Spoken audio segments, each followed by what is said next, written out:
अस्सलाम वालेकुम।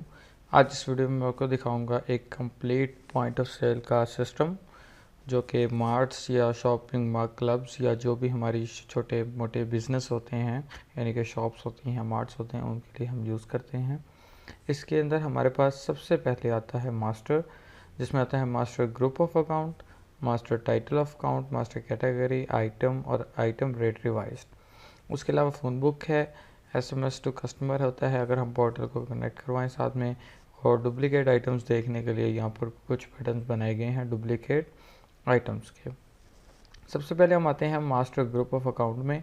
इसको हमने यहाँ पर जब फुल व्यू किया तो हमारे पास यहाँ पर ग्रुपिंग आई कि हमारा जो कैश बुक यानी कि डेली का रोज़ नामचा है वो बनेगा 01 ग्रुप के अंदर। इसी के अलावा अगर कोई बैंक का अकाउंट बनाएंगे वो बनेगा 01 ग्रुप के अंदर। पेएबल अकाउंट्स यानी कि जो हमारे सप्लायर्स होते हैं जिनको हम वेंडर कहते हैं वो हमारे बनेंगे 04 के अंदर। और रिसीवेबल्स यानी कि हमारे जो कस्टमर्स होंगे वॉकिंग कस्टमर्स उनके लिए हमने काउंटर्स बनाए हुए हैं तो यहाँ पर हम 05 के अंदर उनके काउंटर्स बनाएंगे। एडवांस टू एम्प्लॉय अगर को बनाना है 48 में, फिक्स एसेट को बनाने हैं 49 में, कैपिटल यानी कि इन्वेस्टमेंट को ऐड करनी है वो 50 में जाएगी। परचेज और सेल का हेड ऑलरेडी बना हुआ है बैक एंड वर्किंग के लिए, और 98 में हमारे बनेंगे एक्सपेंसेस। इन्हीं ग्रुप्स को देखते हुए हम आएंगे रिटर्न बैक करेंगे और मास्टर के अंदर टाइटल ऑफ अकाउंट में जाएंगे। यहाँ से हम सबसे पहले ग्रुपिंग स्टार्ट करेंगे, ऐड करेंगे, ग्रुप का कोड बताएंगे 04 यानी कि 04 से मुराद है कि मैं पेएबल बना रहा हूँ, अगर कस्टमर बना रहे होते तो 05 आता। तो इस तरीके से 04 हमने यहाँ पर दिया, 001 दिया और एंटर किया। तो इसने हमें बताया कि आपके पास 71 तक यहाँ पर सप्लायर्स ऑलरेडी ऐड हैं। अदील करेना स्टोर, इकरा ट्रेडर्स, शेख जी लेदर, ठीक है, डिफरेंट ये नाम्स बने हुए हैं। तो 71 तक थे, हमने एस्केप दबाया। वापस जब हमने ऐड किया तो 04 और 068 तक बने हुए थे तो 69 कोड खाली है, ठीक है। सॉरी, हमारे पास 71 तक थे तो हमने 04 और 072 ऐड किया। यहाँ पर हमने दिया अपने सप्लायर का नेम। यहाँ पर हम कोई भी सप्लायर का नेम दे सकते हैं, जैसे यहाँ पर मैं कह देता हूँ जी इमरान ट्रेडर्स, ठीक है। और इंटर किया, एड्रेस दे दिया साहिवाल का, इंटर किया, फ़ोन नंबर अगर देना है दे दें, नहीं देना तो इंटर किए के साथ ही नीचे आते जाएं। इंटर ओपनिंग बैलेंस होता है डेबिट का अगर लेना है, क्रेडिट अगर देना है। तो क्योंकि सप्लायर है, सप्लायर का मोस्टली बैलेंस हमने देना होता है तो क्रेडिट के अंदर हमने यहाँ पे 1 लाख दे दिया, इंटर किया और सेव कर दिया। तो ये हमारा रिकॉर्ड हो गया सेव। और इसके बाद जब हमने इसको रिटर्न बैक किया, ये जो पार्टी बनी थी इसको हम फाइनेंशियल रिपोर्ट में लेजर में से देख सकते हैं। लेजर में आए, यहाँ पर स्टार्टिंग डेट आएगी, इंटर किया, एंडिंग डेट आ गई, इंटर किया, यहाँ पर वो कहता है कोड बताएं या सर्च करके नेम बताएं। अब इसके अंदर जो इस टाइम सर्च लगी है वो इस टाइम वर्ल्ड फास्टेस्ट सर्च लगी हुई है। जस्ट जब हमने इंटर किया हमारे पास जितने भी अकाउंट्स थे सब सामने आ गए। सर्च के अंदर हमने लिखा इमरान, जैसे इमरान लिखा तो ये देखें उसने 1 सेकंड से भी पहले इमरान ट्रेडर्स वाला अकाउंट ढूंढ लिया और इंटर किया, और इंटर किया तो ये उसने उसका लेजर ओपन कर दिया कि ये पार्टी है जिसका 1 लाख देना है। इसी तरीके से वापस आए, जो हमारे काउंटर्स हैं यानी कि कस्टमर्स बनते हैं या काउंटर बनेंगे वो भी मास्टर टाइटल से बनेंगे। 05 के अंदर 001 पे 1 पे काउंटर बना है, 2 पे बना है, 3 पे बना है, 4 पे बना है। ये 4 तो काउंटर्स हो गए जिनकी सारी सेल्स इन काउंटर्स में जाएगी। इसके अलावा अगर कोई क्रेडिट सेल लेता है, उधार पे लेता है तो उसका हम नाम बनाएंगे यहाँ पे, ठीक है। जैसे यहाँ पर 8 अकाउंट बने हुए हैं तो हमने जब ऐड किया 05009 दिया, यहाँ पर मैंने दिया GM मुस्तफ़ा, इस तरह करके मैंने नाम दे दिया और इंटर किया, इंटर किया, इंटर किया। इसकी तरफ जो बैलेंस लेने वाला होगा वो डेबिट में देंगे। 2 लाख मैंने डेबिट किया, इंटर इंटर करके सेव पे आए, 1 इंटर और किया और ये रिकॉर्ड सेव हो गया। नेक्स्ट ऐड करना है तो इसी तरीके से 05010 ऐड कर देंगे, नेक्स्ट नेम आ जाएगा। तो इसको भी जब देखना है फाइनेंशियल रिपोर्ट में लेजर में जाएंगे, इंटर इंटर इंटर करेंगे। अब GM लिखा तो देखें GM मुस्तफ़ा 1 सेकंड से पहले आ गया। अगर मैं अकेला M लिखता तो M के नाम से जो भी चीज़ें आ रही थी वो आ जाएंगी। अगर मैं अकेला यहाँ पर G लिखता तो G के नाम से जो जो चीज़ें आ रही थी तब भी ये GM मुस्तफ़ा आ रहा है। लेकिन अगर मैं GM लिखता हूँ या सीधा मुस्तफ़ा MUS लिखता हूँ तब भी वो GM उसका उठा लेगा। तो इस तरीके से ये सबसे फास्ट सर्च है। हम किसी भी आइटम को या किसी भी नाम को 1 सेकंड से पहले यहाँ पर सर्च कर सकते हैं। इंटर किया और ये उस पार्टी का लेजर ओपन हो गया कि इससे हमने 2 लाख रुपया लेना है। हमने एस्केप किया। अब इसके अलावा मास्टर ग्रुप के अंदर हमने देखा था कि अगर कोई इन्वेस्टमेंट होती है तो वो 50 में बनती है, ठीक है, या अगर कोई बैंक बनता है तो वो 01 में बनता है, एक्सपेंस बनते हैं तो 98 ग्रुप में बनते हैं। ग्रुप्स को हमने वहाँ से देखा और मास्टर टाइटल से आके बनाएंगे। अगर बैंक बनाना है तो 01001 बनाएंगे, MCB बैंक दिया नेम, और जो भी बैंक का बैलेंस होगा वो डेबिट के अंदर रखेंगे कि इतना हमारे बैंक में पड़ा है। इंटर किया, सेव कर दिया। ऐसे ही 050 हमारा कैपिटल था, 0012 जो भी कोड हो गए, इसमें 2 ओनर्स के नाम बने हुए हैं। हमने यहाँ पर एक थर्ड को ओनर का ऐड किया 50003 और मैंने कहा जी यहाँ पे जमील नाम दे देते हैं ओनर, ठीक है, और इसकी जो भी इन्वेस्टमेंट होगी वो हम यहाँ पे क्रेडिट के अंदर देंगे। सेव कर दिया। तो ये हर पार्टी जो मैं बना रहा हूँ इसी तरीके से एक्सपेंस भी 98 में 001 से एक्सपेंस बनेंगे। ट्रैवलिंग एक्सपेंस है, फूड एक्सपेंस है, सैलरी एक्सपेंस है, ठीक है, फ्यूल एक्सपेंस है, एडवर्टाइजमेंट एक्सपेंस है, 11 तक एक्सपेंस बने हुए हैं। तो इस तरीके से हम 98 के अंदर 012 के ऊपर जितने मर्जी आगे फूड एक्सपेंस बना ले या कोई भी एक्सपेंस बनाना हो यहाँ पर बना सकते हैं, इंटर करके सेव करके। तो ये जो भी अकाउंट मैंने बनाए हैं उनको अगर सिंगल देखना है तो लेजर में देखेंगे, और अगर उसी पार्टी के लेजर को थोड़ा डिटेल में देखना है तो लेजर डिटेल में देखेंगे, और सबको एक साथ देखना होगा तो ट्रायल बैलेंस में आएंगे, इंटर करके ओके करेंगे तो ये कंप्लीट रिकॉर्ड दिखा देगा कि हमारा कैश बुक में कैश कितना है। इस टाइम 396 रुपये सिर्फ पड़े हुए हैं कैश बुक में। बैंक के अंदर हमारे पास 1 लाख पड़ा हुआ है। इतने की हम इन्वेस्टमेंट अपनी डाल चुके हैं अभी तक। उसके अलावा जो बाकी इन्वेस्टमेंट है वो कैपिटल्स को यहाँ पे ट्रांसफ़र हुई है। और पेएबल हमारे ये हैं जिनमें ये 4 नाम आ रहे हैं, जिनमें हमारा इमरान ट्रेडर भी आ रहा है, 1 लाख उसको देना है। ऐसे ही रिसीवेबल्स के अंदर हमारे ये GM आ रहा है जिससे 2 लाख लेना है। ये 2 काउंटर्स भी हैं जिनसे हमने कैश रिसीव करना है, यानी कि काउंटर में पहले से ही यहाँ पे सेल्स कुछ खड़ी हैं। उसके अलावा इन्वेस्टर्स का अलग से ग्रुप आ रहा है, कितने की परचेजिंग कर चुके हैं आज तक वो सारी परचेजिंग आ रही है, कितने की सेल कर चुके हैं वो सारी सेल आ रही है, क्या क्या एक्सपेंसेस कर चुके हैं वो सारे हमारे कंप्लीट एक्सपेंस आ रहे हैं। नेक्स्ट पेज पे गए तो यहाँ पर हमारा ये लेजर इक्वल हो जाता है और यहाँ पे हमारी एंट्रीज सारी शो हो जाती हैं। उसके बाद हम आते हैं ऐड रिकॉर्ड के अंदर। सबसे पहले हम वॉचेस सिस्टम समझेंगे टाइटल ऑफ अकाउंट के बाद। वॉचेस सिस्टम से मुराद है कि हमने रिसीविंग कैसे करनी है और पेमेंट कैसे करनी है। कैश रिसिप्ट करेंगे तो वो सीधा कैश बुक में आएगा रोज़नामचा में, कैश पेमेंट करेंगे तो वो भी रोज़ कैश बुक से ही पेमेंट निकलेगी। जब हमने रिसीविंग की तो यहाँ पर अगर मैं कस्टमर से लूँ या मैं अगर यहाँ पे काउंटर 1 का नेम दे देता हूँ कि काउंटर में जो ऑलरेडी सेल थी वो मैं वहाँ से रिसीव कर रहा हूँ कि ये मैंने रिसीव कर ली है सेल, ठीक है, और इसको मैंने सेव कर दिया। तो मैंने काउंटर का नाम दिया या यहाँ पर कस्टमर का नेम दे दें, जो बैलेंस होगा वो शो हो जाएगा, अमाउंट दे के हमने उसको सेव कर दिया। वो हमारा कैश बुक के अंदर यहाँ पे इंटर किया तो यहाँ पर जमा हो गया। 396 रुपये पहले थे, 5090 रुपये ऐड होके 5486 रुपये हमारे पास कैश बुक में जमा हो गए हैं। इसी तरीके से अगर हम पेमेंट देते हैं किसी को भी, कोई एक्सपेंस को या किसी की सैलरी देते हैं या किसी सप्लायर को पेमेंट देते हैं तो हम यहाँ पर कैश पेमेंट वोचर करेंगे, इंटर करेंगे और यहाँ पर उस सप्लायर का नेम दे देंगे। जैसे हमने जो भी अपना सप्लायर बनाया था वो हमारे पास यहाँ पर सारे आ रहे हैं। हमने अपना सप्लायर बनाया था इमरान ट्रेडर के नाम पे, तो मैंने जब इमरान ट्रेडर सर्च किया, मैंने उसको देखा, इंटर किया, उसने कहा जी इसका बैलेंस है 1 लाख माइनस का, यानी कि क्रेडिट में। अमाउंट तो सिर्फ हमारे पास इस टाइम 4000 है कैश में, इसलिए मैं उसको कम ही बैलेंस दे रहा हूँ। मैंने 2000 यहाँ से उसको कैश पेड कर दिया, एंटर किया और सेव कर दिया। इसने भी डबल एंट्री की है कैश बुक में से, इंटर करके जब ओपन की तो 2000 क्रेडिट हो गया हमारे पास। 5000 में से 3486 रुपये बच के 2000 उस पार्टी के नाम पे जमा हो गए। तो उसका लेजर देखना हो तो लेजर खोला, इमरान ट्रेडर दिया, और जब मैंने इसका लेजर खोला तो इसने बताया कि 1 लाख देना था, हमने कैश पेड किया 2000, अब उसका 98,000 हमारा देने वाला खड़ा है। तो इस तरीके से हम जो भी वोचर्स बनाएंगे वो कैश रिसिप्ट और कैश पेमेंट के थ्रू करेंगे।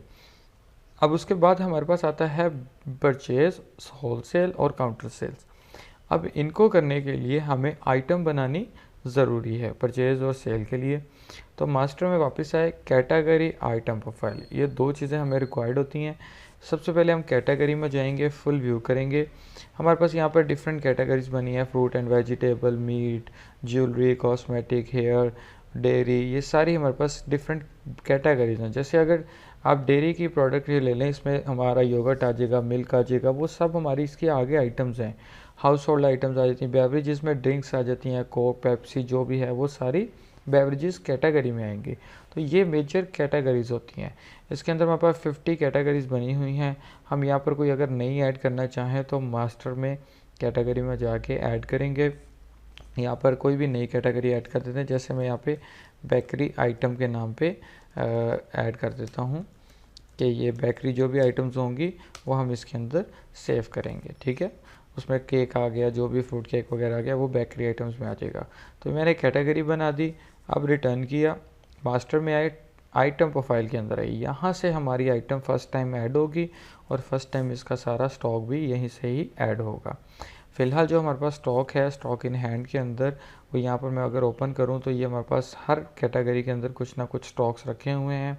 जो माइनस में है वो हमने ज़्यादा सेल किए हुए हैं, जो प्लस में है वो हमारे पास वो हैं जो कि पड़े हुए हैं। ये हर कैटेगरी वाइज हमें दिखा रहा है। बेवरेज में ये है, फ्रोज़न में ये है, ओरल में ये है। ठीक है, इसके अंदर टोटल जो हमारा ग्रोसरी है उसके अंदर ये है। 52,000 का हमारा टोटल स्टॉक यहाँ पे पड़ा हुआ है। अगर कोई नई आइटम ऐड करेंगे तो मास्टर आइटम प्रोफाइल में आए, फुल व्यू करने पे हमें पता चला कि हमारे पास 26,457 आइटम्स ऑलरेडी इसके अंदर ऐड हैं। जिनमें से काफ़ी ज़्यादा ऐसी हैं जिनके ऊपर बारकोड्स लगे हुए हैं। ठीक है, यानी कि ये वो आइटम्स हैं जो कि कंपनीज़ की होती हैं, और वो आइटम्स जो कि हमने मैनुअली खुद ऐड की पैकिंग की होती है, उनको हम यहाँ पे इस तरीके से मैनुअल नंबर्स या मैनुअल कैरेक्टर्स के थ्रू ऐड कर सकते हैं। मैनुअल के लिए हम 4 से 8 वर्ड्स कोई भी दे सकते हैं, करैक्टर या अल्फ़ाबेट्स। और अगर हमने कोई बारकोड वाली आइटम करनी है तो उसके लिए जस्ट हम ऐड न्यू करते हैं, यहाँ पर स्कैन करते हैं उस आइटम को। यानी कि अभी फ़िलहाल मेरे पास स्कैनर नहीं लगा हुआ तो मैं इसको जस्ट इंटर कर रहा हूँ तो सर्च आ गई मेरे पास। अब मैं अगर यहाँ पर क्या नाम है सर्च करता हूँ, मैंने लिखा PAP, तो PAP पेप्सी के लिए मैं सर्च कर रहा था। ठीक है, PAP लिखा मैंने, और या कोक सर्च कर लेते हैं इसमें, PCOKE। ठीक है, कोक लिखा मैंने तो ये देखें कोक डाइट आ गई, कोक पेट आ गया। ठीक है, एक कोक स्प्राइट, और ये तीन कोई मिक्स करके बनाई गई हैं, और ये तीनों बेवरेज कैटेगरी की हैं। ये आगे उनके रिटेल रेट्स आ रहे हैं। ये कोक डाइट है। ठीक है, हमने इसको जब सेलेक्ट किया, इंटर किया, इसने कोड भी उठा लिया, उसका नाम भी उठा लिया, एंटर किया। रेट कंफर्म करेंगे, अगर 90 है तो 90 रहने देंगे, अगर रेट चेंज है तो चेंज कर देंगे। उसके बाद हम कहते हैं जी हमें कितने में आती है, हमें आती है जी 80 रुपये में। एंटर किया तो कॉस्ट रेट हमें 80 में ही पड़ी है। हमारे पास कम से कम स्टॉक लेवल कितना होना चाहिए, 10 बोतल्स होनी चाहिए। और अभी कितना स्टॉक पड़ा है हम उसकी काउंटिंग करवाएंगे। अगर एक पैट में समझे 6 बोतलें हैं और आपके पास 10 पैट है तो 60 बोतलें बन गई। आपने 60 बोतलें लिखी, उसने ऑटोमेटिकली वैल्यू बना दी। कोई अगर एक्सपायरी डेट डालनी है उसकी आइटम की तो एक्सपायरी डेट डाल दें, 1 या 2 दोनों में से किसी में भी डाल सकते हैं। एंटर किया, कैटेगरी ऑलरेडी क्योंकि बेवरेज चीज़ सिलेक्टेड है क्योंकि ये आइटम पहले से ऐड थी। अगर यहाँ पर ना होती कैटेगरी तो जस्ट इंटर करके BA लिखना था हमने, तो यहाँ पर हमारे पास BE लिखना था, तो हमारे पास बेवरेजेस कैटेगरी आ जानी थी। इंटर किया और इसको हमने यहाँ पर सेव पे ला के सेव कर दिया। ये एक आइटम मैंने ऐड की है, कोक डाइट है UK वाली, जो कि मैंने 60 ऐड की हैं। ऐसे ही मैंने नेक्स्ट आइटम ऐड की, यहाँ पे मैंने सर्च किया और मेरे पास सर्च आ गई। मैं लिप्टन सर्च करता हूँ, LIP लिखा, TON लिखा, तो ये सारी लिप्टन्स आ गई। ये ग्रोसरी के अंदर सारी आइटम्स ऐड हैं। यहाँ से लिप्टन मैंने ले ली टी 100 ग्राम वाली, इसका रेट यही है, हमें आती है जी 75 रुपये में। और हमारे पास स्टॉक पड़ा है जी 100 पीस का, जो कि इतनी का बना, और ये ग्रोसरी में ही हम रख देते हैं या टी कैटेगरी बना कर भी उसमें रख सकते हैं। इंटर किया और सेव कर दिया। अगर कोई मैनुअल आइटम बनानी है, ये तो वो थी जो बारकोड से स्कैन हो रही हैं, कोई मैनुअल आइटम बनानी है तो जस्ट हम ऐड करेंगे और कम से कम 4 वर्ड्स का हम नाम रखेंगे। जैसे एग्जांपल के तौर पे मैं देता हूँ, मैं कप केक रखता हूँ या फ्रूट केक रखता हूँ, तो फ्रूट केक के लिए मैंने लिखा FC, F यानी कि फ्रूट, आगे C से केक, 01, ये मैंने अपनी तरफ से एक नंबरिंग बनाई है। जब मैंने इंटर किया उसने कहा जी ये कोड तो खाली है, इसके ऊपर कुछ भी नहीं है। तो मैंने बताया जी इसका नाम रखें फ्रूट केक, ठीक है, ड्राई है या जो सा भी है वो आप नाम दे दें साथ। एंटर किया और कितने में सेल करते हैं, 120 में सेल करते हैं। और हमें कितने में पड़ता है, यानी कॉस्टिंग उसकी हमें पड़ती है 100 रुपये में या 90 रुपये में, और हमारे पास शॉप पे 5 होने चाहिए। अभी रेडी कितने पड़े हैं, 20 पीस पड़े हैं। और ये किस कैटेगरी में जाएंगे, ये बेकरी आइटम्स में भी जा सकते हैं, ग्रॉसरी में भी जा सकते हैं, लेकिन हम इसको यहाँ से ग्रॉसरी ख़त्म करके BAK लिखेंगे तो बेकरी आइटम्स आ जाएंगी। स्वीट एंड बेकर्स भी है, बेकरी भी है, 3 टाइप की कैटेगरीज बनी है, आप जिसमें मर्जी इसको रख लें। हमने क्योंकि बेकरी आइटम्स बनाई थी, हम उसी के अंदर रख के इंटर करके इसको सेव कर देंगे। तो ये हमारी मैनुअल प्रोडक्ट ऐड होगी। इस तरीके से हम अपनी कोई भी पैकिंग करते हैं दालों की या किसी भी चीज़ की, तो हम मैनुअल उसके यहाँ पे कोड बना के आइटम्स को सेव कर सकते हैं। इसको हमने रिटर्न बैक किया। स्टॉक जो भी हमने ऐड किया है वो हम स्टॉक रिपोर्ट में आएंगे, स्टॉक इन हैंड में देखेंगे, इंटर करके ओके करेंगे, तो ये हमारे पास सारा स्टॉक आ गया। नेक्स्ट किया हमने एक बेवरेजेस के अंदर कोक डाइट ऐड की थी 60, जो कि ये आ गई हमारे पास स्टॉक में। एक हमने यहाँ पर बेकरी आइटम कैटेगरी के अंदर नेक्स्ट पेज के ऊपर ये एक आइटम आ रही है फ्रूट केक, जो कि 20 पड़े हैं, और अब ये हमारे पास 67,000 का स्टॉक हो गया। तो अगर स्टॉक को सिंगल आइटम वाइज देखना है तो यहाँ पर लेजर में आ जाएं, इंटर करें। यहाँ पर आप जैसे ड्राई, मैंने केक बनाया है तो मैंने ड्राई लिखा, ड्राई लिख लूँ, या मैं इसको क्या नाम है फ्रूट केक लिख लूँ, ठीक है। तो फ्रूट यहाँ पर लिखा मैंने, और ये सारे केक्स आ गए फ्रूट के रिलेटेड, ये फ्रूट ड्राई केक आ गया। सिलेक्ट किया, इंटर किया, ये उसका सिंगल आइटम का लेजर आ गया कि आपके पास 20 पड़े हैं, सेल अभी तक कुछ नहीं हुआ, 20 ही स्टॉक में पड़े हैं। और अगर हमने यही स्टॉक देखना होगा कैटेगरी वाइज तो हम सर्च बाय कैटेगरी भी कर सकते हैं। मैंने यहाँ पे GRO लिखा ग्रोसरी के लिए, इंटर किया तो सिर्फ और सिर्फ जो ग्रोसरी की आइटम्स थी वो यहाँ पर शो हो जाएंगी। इसी तरीके से बेकरी आइटम्स देखनी है तो जस्ट बेकरी सर्च करें, बेकरी आइटम यहाँ पे शो हो जाएगी।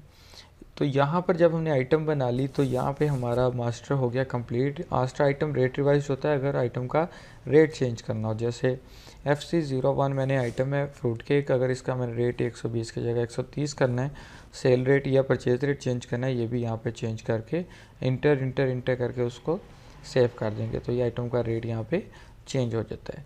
अब हम आते हैं ऐड रिकॉर्ड के अंदर। सबसे पहले हम सेल करेंगे और सेल की रिपोर्ट चेक करेंगे, और उसके बाद हम परचेजिंग भी इसकी करेंगे।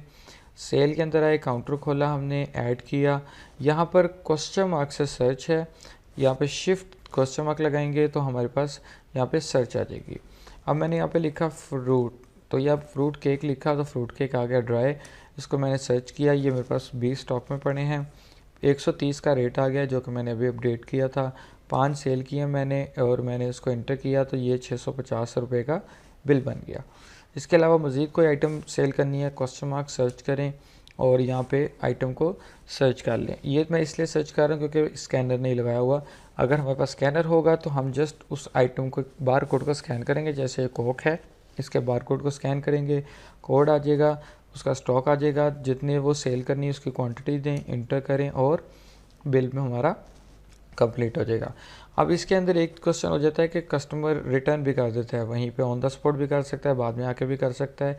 तो रिटर्न के लिए हमारे पास जैसे अब यहाँ पर 5 ये हैं, 2 ये हैं, टोटल 650 और 250 का 850 बिल बना हुआ है। अगर रिटर्न करनी है हम इंटर करके नीचे आएंगे, प्रिंट से पहले हम जाएंगे रिटर्न के ऊपर।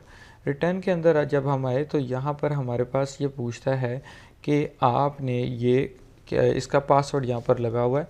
तो यहाँ पर हर सॉफ्टवेयर का डिफरेंट पासवर्ड होता है, वो ओनर पे डिपेंड करता है उसने क्या लगाया है। यहाँ पर मैंने पासवर्ड लगाया तो इसने मुझे वापस यहीं पे ला के दे दिया ऑप्शन कि आप बताओ कौन सी आइटम है जो आपने रिटर्न करनी है। मैंने कहा जी वो कोक एक वापस कर रहा है, मैंने कोक लगाई। अब मैं माइनस के लिए यानी रिटर्न के लिए क्या करूँगा, -1 से मुराद है कि एक क्वांटिटी रिटर्न होगी। अगर दोनों रिटर्न करनी है तो -2 कर देंगे। अगर मैं ये दोनों को ख़त्म करना चाहता हूँ, सिर्फ 650 का बिल बचे ये 2 आइटम्स का, तो मैंने -2 किया, इंटर किया तो ये देखें बिल में -2 हो गया और 650 का बिल हो गया जो कि सिर्फ ड्राई फ्रूट्स का था। उसके बाद जब हमने कहा जी ये बिल फाइनल है, 1 आइटम हो, 5 आइटम हो, 10 आइटम हो, उनको स्कैन करते जाएं, क्वांटिटी दे के उनको सेव करते जाएं। इंटर किया। अब ये कैश और चेंज इसलिए होता है कि अगर कस्टमर आपको 5000 का यहाँ पर नोट पकड़ा देता है तो आपको फ़ौरन से कैलकुलेट नहीं करना पड़ेगा कि रिटर्न कितने देने हैं, वो खुद ब खुद बताएगा चेंज 4350 की देनी है। इंटर किया, प्रिंट के ऊपर आए, जैसे ही हमने इंटर किया इसने बिल नंबर उठाया, इंटर किया और ये डायरेक्ट कमांड प्रिंटर को चली गई। तो ये हमारे प्रिंटर को कमांड चली गई है यहाँ पर, जो कि एक डॉक्यूमेंट पेंडिंग में चला गया और काउंटर हमारा खाली हो गया। नेक्स्ट हमने बिल ऐड किया, ऐसे ही अब मैं दोबारा कोक पे आ गया। कोक मैंने वापस, क्योंकि मैंने रिटर्न्स कर दी थी तो ये 60 ही पड़ी हैं स्टॉक के अंदर। अब मैं 5 कोक को भी सेल करता हूँ, 500 की बनी। इंटर किया और इसके बाद इसको हम यहाँ पे प्रिंट कर देंगे। ये भी हमारा प्रिंट पे चला गया और दोनों दफ़ा हमारा बिल यहाँ से निकल गया। अब हमने जब इसको यहाँ पे रिटर्न किया, यानी कि हमने शाम में क्लोजिंग करनी है, तो हमने रिटर्न किया, इसको क्लोज़ किया और अब हम जाएंगे यूटिलिटी के अंदर। यूटिलिटी के अंदर हमारे पास यहाँ पर लिखा हुआ है counter sale transfer to program, यानी कि जो भी काउंटर्स के ऊपर सेल हुई है वो हमारे लेजर्स को ट्रांसफ़र हो जाए। तो जब मैंने यहाँ पे क्लिक किया, इसने कहा जी पहले आप अपने काउंटर्स क्लोज़ कर दें। मैंने कहा जी ओके क्लोज़ हैं। इसने मुझे मैसेज दिया data updated into main program. Okay, अब यहाँ पर मैं आया सेल रिपोर्ट में। डेली सेल देख सकते हैं, काउंटर वाइज यानी कि बिन वाइज सेल देख सकते हैं, item wise, month wise, profit and loss wise, जिस तरीके से भी आप देखना चाहें रिपोर्ट देख सकते हैं। मैं आपको डेली सेल दिखाता हूँ। इसके अंदर भी date wise, item wise, summary wise ये सब रिपोर्ट्स लगी हुई हैं।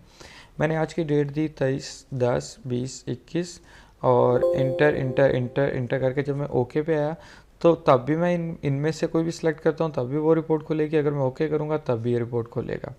इसने कहा आपने बेवरेज में 2 पहले सेल की, फिर 2 को रिटर्न किया, फिर आपने 5 टोटल सेल की, तो टोटल सेल हुई 5 की यानी कि बेवरेजेस में।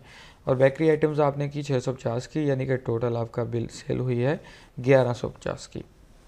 अगर मैं यही चीज़ काउंटर वाइज देखना चाहूँ, क्योंकि हमारे पास 1 2 3 4 काउंटर्स हैं डिफरेंट, हम 4 काउंटर्स को नेटवर्किंग से चला सकते हैं। तो मैंने यहाँ पर जब सेल लाइक बिन खोला और डेट दी आज की, तो ये मुझे काउंटर वाइज दिखाएगा। इंटर करने पे काउंटर 1 पे टोटल कितनी सेल हुई है 1150, काउंटर 2 की नीचे अलग से आएगी, 3 की अलग से आएगी। और ये जो चीज़ है ये ऑटोमेटिकली स्टॉक रिपोर्ट में से स्टॉक इन हैंड जब मैंने लिया तो उसने उतने पीसेस को कम भी कर दिए। अब हम देखेंगे कहाँ से, हमने यहाँ पर आए, हमने जो कोक सेल की थी 5 वो हमारी कम हो गई 60 पीसेस में से। उसके अलावा जो बेकरी आइटम था उसमें हमारे पास फ्रूट केक थे जो वो भी हमने यहाँ पर सेल कर दिए 20 में से 5, तो हमारे पास 15 बच गए हैं। तो ये ऑटोमेटिकली सेल भी हो गया, सेल रिपोर्ट्स भी बन गई, प्रॉफिट एंड लॉस रिपोर्ट भी आप देख सकते हैं। आपने यहाँ पे आगे डेट थी 23/10/2021, इंटर किया। आप कैटेगरी वाइज भी प्रॉफिट देख सकते हैं, आइटम वाइज भी, कस्टमर वाइज भी। ओके करने पे ये पूरा दिखा देगा कि आपने ये आइटम 5 सेल की हैं, परचेजिंग 400 की थी इनकी, आपने सेल की है 500 की, आपको 100 रुपये प्रॉफिट हुआ है, इसके ऊपर 25%। ड्राई फ्रूट आपको 500 के कॉस्ट किए थे 5, यानी कि 100 का एक था, चाहे 650 में हमने सेल किए हैं, यानी कि 150 हमारा टोटल प्रॉफिट हुआ है, 250 रुपये प्रॉफिट है हमारा। और इसके बाद अब जब हम आए लेजर के अंदर और हमने यहाँ पर क्योंकि काउंटर 1 को यूज़ किया है, काउंटर 1 का लेजर लिया तो उसने दिखाया ये वो प्रीवियस सेल्स हैं जो हुई थी। जब हम लास्ट पेज पे आए उसने कहा कि आपके पास इस टाइम काउंटर के अंदर ये सेल्स आ रही हैं, ठीक है। 23 तारीख के अंदर ये देखें फ्रूट केक ये सारी हमारे वो केक्स वाली सेल्स आ गई। 650 वाली जो सेल हुई, फिर रिटर्न हुई, फिर सेल हुई, तो ये हमारा इस तरीके से सेल सारी इसके अंदर शो होती जाएगी। और उस सेल को हम कैश से वॉचर में जाके काउंटर का नाम देंगे, काउंटर 1 का, और यहाँ पर हम अपनी उतनी सेल ही उठाएंगे।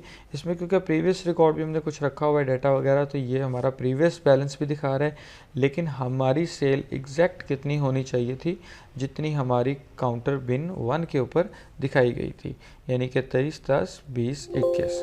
तो हमारे काउंटर पे थी 1150 सेल। इसकी एग्जांपल मैं आपको इस तरीके से देता हूँ। अगर मैं काउंटर कोई और यूज़ करता हूँ, यानी कि काउंटर 3 मैं ले लेता हूँ, ये है बिल्कुल ज़ीरो इस टाइम पे, ठीक है। और मैं काउंटर 3 के अंदर से सेल करता हूँ और मैंने यहाँ पर आके आइटम दी और मैंने कहा कोक है। अब मैं 10 पीस सेल कर रहा हूँ, ये बने 1000 के। इसके अलावा मैंने कहा जी फ्रूट केक है, ठीक है, और यहाँ पे मैंने फ्रूट केक दिया, 8 पीस फ्रूट केक भी सेल कर दिए, 2040 के बने। कस्टमर ने हमें दिया 5000 का नोट, हमें 2960 रुपये रिटर्न करने हैं। प्रिंट किया, हमारा बिल प्रिंट हो गया। जब हमने इसको भी शाम में रिपोर्ट देखने के लिए काउंटर सेल ट्रांसफ़र किया, ओके किया, अपडेटेड हो गया। अब मैंने जब काउंटर वाइज सेल खोली 23 तारीख की, तो उसने मुझे दिखाया कि आपके पास जो काउंटर 1 था उसके अंदर सेल हुई थी 1150 की। काउंटर 3 जो आपने यूज़ किया है उसमें सेल हुई है आपके पास 1040 और 1000 ये, और टोटल कितनी 2040 की, यानी 2 काउंटर्स की सेल है 3000 इतनी। तो ये जो टोटल आ रहा है 2040 ये काउंटर 3 का है।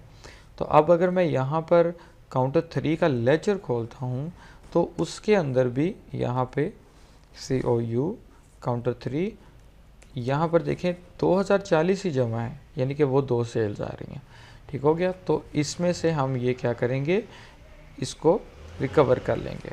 इंटर इंटर इंटर किया हमने, क्लोजिंग टाइम पे काउंटर 3 लिया, हमारे पास 2040 रुपये की सेल हुई थी जो हमने रिसीव कर ली कैश के थ्रू। और ये कैश अब हमारे पास हमारी कैश बुक के अंदर आ जाएगा। ये हमारी कैश बुक में आ गया 2040 रुपये, जो कि जमा होके अब हमारे पास 3000 में 5000 हो गए। और जो हमारा काउंटर है वो आज की डेट के अंदर अब वो 0 हो गया है, काउंटर 3 वाला, यानी कि नेक्स्ट जब वो सेल चलेगी वो 0 से आगे स्टार्ट होगी नेक्स्ट डेट की। तो इस तरीके से हमारी स्टॉक भी ऑटोमेटिकली अपडेट हो रहा है। अब जो हमने मज़ीद चीज़ें सेल की हैं वो भी हम देख लेते हैं। ड्राई फ्रूट्स ये देखें फिर हमारे सेल हो गए हैं, 7 रह गए। अगर आप सिंगल आइटम वाइज भी देखते हैं तो FC01 ये दे दें या ड्राई फ्रूट सर्च कर लें। उसने बताया कि उसने कहा जी आपने 20 की परचेजिंग डाली थी, 5 आपने सेल किए, 8 सेल किए, आपके पास 20 में से 13 सेल हुए और 7 आपके पास पड़े हुए हैं। तो इसके बाद अब हम आते हैं सेल के बाद परचेज़ के साइड पे। परचेज़ के लिए यानी कि जब बाद में एक दफ़ा तो हमने आइटम अपनी डाली थी यहाँ से आइटम प्रोफाइल से, क्योंकि आइटम बनाना ज़रूरी है और यहीं से हमारा फर्स्ट टाइम स्टॉक ऐड होगा। नेक्स्ट जब भी परचेजिंग आया करेगी सप्लायर साइड से, तो हमने जस्ट परचेज इनवॉइस में जाना है, इंटर करना है, सप्लायर का नाम बताना है। इमरान ट्रेडर मेरा सप्लायर था, मैंने उसी का नाम लिया। ऑटो बिल हमारा बनता जाएगा, 1 नंबर से स्टार्ट होगा। टाइप और वोचर खुद ब खुद बनेगी। पार्टी बिल नंबर वो होता है जो सप्लायर साइड से इनवॉइस आती है। मैंने यहाँ पे रैंडम एक नंबर दिया और मैंने कहा जी अब इससे मैं क्या ख़रीद रहा हूँ।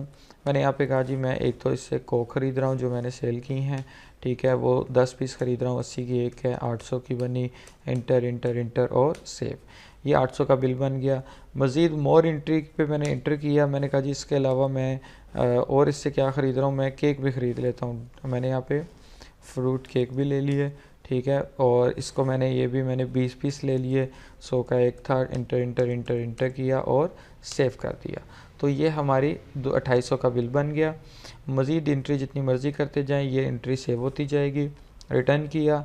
अब यही एंट्री आप लेजर में भी देख सकते हैं, लेजर डिटेल में देखें तो ज़्यादा बेहतर है। आप लेजर डिटेल में आए, इमरान ट्रेडर का नाम दिया तो उसने दिखाया कि आपने प्रीवियस 98,000 देना था इमरान का। इस डेट में आपने केक ख़रीदे इस बिल नंबर पे, ये कस्टमर इनवॉइस नंबर, ये हमारा बिल नंबर। आपने 10 पीस ख़रीदे कोक के 80 रुपये के हिसाब से 800 के, फ्रूट के ख़रीदे 100 रुपये के रेट में 2000 के। तो अब टोटल आपका 1,08,000 देना है आपने उनका, और वो stock automatically stock in hand के अंदर जमा हो जाएगा। यहाँ पर मैंने देखा फ्रूट के एक 7 थे जिसमें 20 ऐड हुए तो 27 हो गए, और जो हमारी बेवरेजेस थी, बेवरेजेस भी हमारे पास यहाँ पे 55 हो गई। तो इसके साथ ही जब हमने परचेजिंग की थी ऑटोमेटिकली परचेज़ रिपोर्ट भी बन गई। डेली परचेज़ रिपोर्ट खोल लें, यहाँ पे आप डेट दें 23/10/2021, इंटर इंटर करें। ये देखें जो हमने अपना जितना भी स्टॉक अभी तक का डाला है वो सारा आ रहा है इकट्ठा।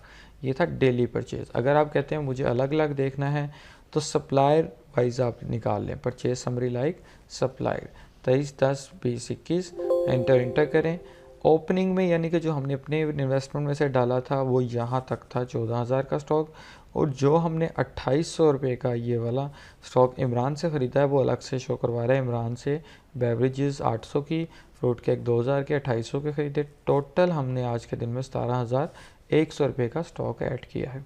तो इस तरीके से परचेज़ की भी हमारे पास बहुत सारी रिपोर्ट्स हैं। लाइक एन आइटम है, पार्टी बिल भी देख सकते हैं। अगर आप कल को कहते हैं कि उस एक बिल के ऊपर पार्टी की हमने कितनी आइटमें ख़रीदी थी, यहाँ पे आप खोलें, इंटर करें, बिल नंबर दें, उस पार्टी के लेजर में से मिल जाता है। इनवॉइस प्रिंट किया तो ये पूरा बिल आ जाएगा कि पार्टी इमरान थी, और इसका बिल नंबर हमारा ये था 777 था, जो हमने ये शो करवा दिया था, और उसमें अंदर 2 आइटमें थी जो कि 250 की हमने ख़रीदी थी, और यही उसके लेजर में भी होंगी। उसको पेमेंट देनी है तो कैश पेमेंट वोचर से दे देंगे। सेल के लिए हमारे पास यहाँ पर काउंटर्स लगे हैं, सेल काउंटर 1 2 3 4 चारों काउंटर्स यूज़ कर सकते हैं।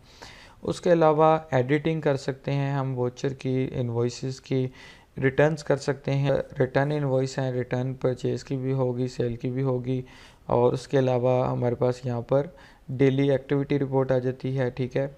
फाइनेंशियल रिपोर्ट में लेजर आता है, लेजर डिटेल आता है, कैश बुक आती है कि कितना कितना सारा दिन की कैश हुई है, क्या क्या रिकवरीज हुई हैं, कितनी पेमेंट्स हुई हैं।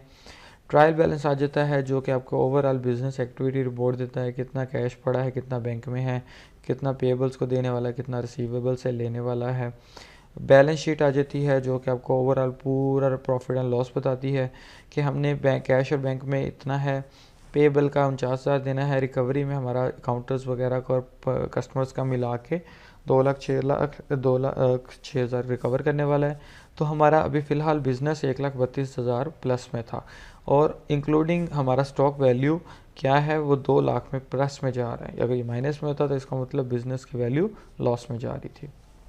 उसके अलावा हमारे पास यहाँ पे परचेज़ रिपोर्ट्स आ जाती हैं। हम बारकोड प्रिंट कर सकते हैं आइटम्स के, यहाँ पर सिंगल स्टिकर भी कर सकते हैं, डबल स्टिकर्स भी कर सकते हैं। जो मैनुअल आइटम्स हम बनाते हैं हम उनके नाम से ही स्टिकर्स बना के प्रिंट आउट अपने आइटम्स के ऊपर लगा सकते हैं। जैसे कि यहाँ पे मैं FC01 कोड देता हूँ, और मैंने यहाँ पर अगर 10 स्टिकर निकालने हैं, एक्सपायरी डेट भी उसकी लिखनी है, ठीक है। मैंने कहा जी ये 12/12/2021 के एंड पे, यानी कि इस डेट को एक्सपायर हो जाएगा। जब मैंने इसको सेव किया ऑन प्रिंटर करके, इसको हम ये वाला साइज़ देंगे प्रिंट स्टिकर का, प्रिंटर को 1.5x का, और उसको प्रिंट कर देंगे। अभी मैं इसको आपको जस्ट ऑन स्क्रीन पे दिखा देता हूँ। तो ये इस तरीके से स्टिकर्स बन के हमारे सामने आ जाएंगे, जिसमें आइटम का नेम आएगा, उसका रेट आएगा, और हमारा स्टोर का नेम आ जाएगा। तो इस तरीके से ये हमारे पास सारे इसके फैसिलिटीज़ हैं, ठीक है। स्टिकर्स बना सकते हैं, एक्सपायरी के रिलेटेड आइटम का नेम देंगे FC01, और उसकी क्वांटिटी बताएंगे कितने स्टिकर निकालने हैं, मैन्युफैक्चरिंग डेट, एक्सपायरी डेट देंगे कि हमने ये कब ये एक्सपायरी होगी। इंटर किया, सेव किया, इसको भी ऐसे ही प्रिंट करेंगे, और ये स्टिकर्स हमारे बाहर आ जाएंगे। और उसके अलावा सेल की रिपोर्ट्स हैं, ये सारी सेल की रिपोर्ट्स हैं। स्टॉक की रिपोर्ट्स आ जाएंगी। यूटिलिटी के अंदर हमारे पास फैसिलिटीज़ आई थी, यूज़र राइट्स हम बना सकते हैं, नए यूज़र्स बना सकते हैं। उसके अलावा कोई हमारा आइटम कोड है उसको चेंज करना वो कर सकते हैं। उसके अलावा किसी पार्टी का कोड गलत बन गया है उसको चेंज कर सकते हैं। उसके अलावा हमारे पास यहाँ पर बैकअप के ऑप्शन है। जस्ट एक क्लिक करने पे हमारे पास यहाँ पर ये ऑटोमेटिकली डी ड्राइव में माई बैकअप में डे बाय डे बैकअप बनाता रहेगा। बैकअप बनाना ज़रूरी होता है, आप डेली बैकअप बनाएं और उसको USB में या किसी हार्ड ड्राइव में लाजमी स्टोर करें ताकि सेफ्टी रहे। अब लास्ट पे हमारे पास एक चीज़ रह गई है, एंट्री डिलीट करनी हो। अगर कोई भी स्टॉक की एंट्री हो, सेल की एंट्री हो, कैश रिसीव पेमेंट की एंट्री हो, जो भी एंट्री है उसको हम किसी भी एंट्री को डिलीट करना चाहें तो हम डिलीट करने का सिर्फ एक ही मेथड है, हम वो मेथड समझेंगे, उससे आप वो एंट्रीज डिलीट कर सकते हैं। मैं यहाँ पे लेजर में आया, मैंने इमरान का लेजर लिया। मैं यहाँ पे कहता हूँ कि इमरान को ये 4 एंट्रीज हुई हैं, चारों की अलग अलग वोचर्स बने हैं। ये देखें VNO मतलब वोचर नंबर्स और टाइप्स और उसकी डेट्स।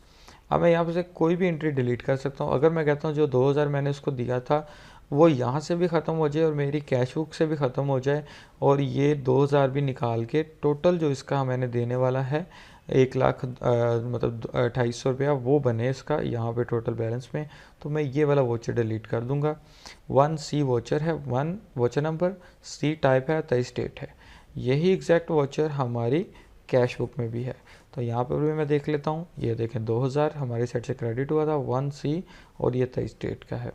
तो डिलीट करने का मेथड है सिंपल है, डिलीट में आना है, आपने यहाँ पे वोचर का नंबर देना है 1, उसके बाद इंटर करना है, वो पूछेगा डेट, आपने यहाँ पे डेट देनी है, डेट आपकी है 23/10/2021 और टाइप थी हमारी सी, तो मैंने जहाँ पे सी लिखा, एंटर किया, इसने एग्जैक्ट वही वोचर उठा लिया और हमने जस्ट कीबोर्ड से कॉर्नर पे एस्केप का बटन दबाया, उसने राइट साइड पे हमें वो ऊपर मैसेज दे दिया deleting amount 2000, are you sure you want to delete, मैंने कहा जी यस, ये हमारा वाउचर डिलीट हो गया।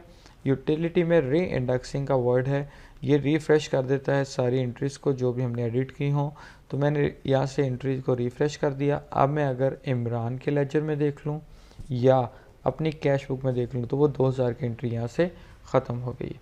इसी तरीके से जो भी आपने परचेजिंग की है, गलत एंट्री डाल की है परचेजिंग की, उसको भी ऐसे ही वोचर नंबर, टाइप और डेट दे के डिलीट कर सकते हैं।